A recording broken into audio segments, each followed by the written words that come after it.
తెలుగు సిరీస్లో one of the biggest success అయిన series ఏంటంటే 3 రోజెస్ ఆహా ప్లాట్ఫామ్ మీద.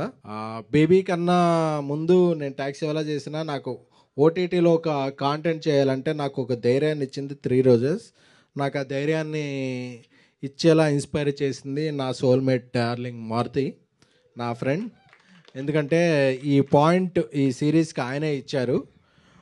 ఇచ్చినప్పటి నుంచి ఈ పాయింట్ ఎంత బలమైందంటే ఇది సీజన్ 2 చేయొచ్చు, 3 చేయొచ్చు, 4 చేయొచ్చు, చాలా చేయొచ్చు. ఎందుకంటే 3 రోజెస్ అనేది ఒక ఉమెన్ ఎంప్రూవ్మెంట్ గురించి వచ్చిన ఇది. అంటే ఒక అమ్మాయిలు అంటే ఒక హీరో లేకపోయినా ఒక అమ్మాయిలతో ఒక ఎంత ఎడ్జ్కి తీసుకెళ్ళచ్చు అనేది ఆయన రాసిన పాయింట్లోనే బలం ఉంది. సో ఈ 3 రోజెస్ సీజన్ 2 డిసెంబర్ 12న ఇదవుతుంది. అలాగే దీనికి సీజన్ 3 కూడా ఆల్రెడీ ఉంది. ఆ సీజన్ 3 ఓన్లీ సిరీస్గానే కాకుండా ఒక సినిమాలా కూడా ఉంటుంది. So I'm proud to announce this and this series will continue. Love you all.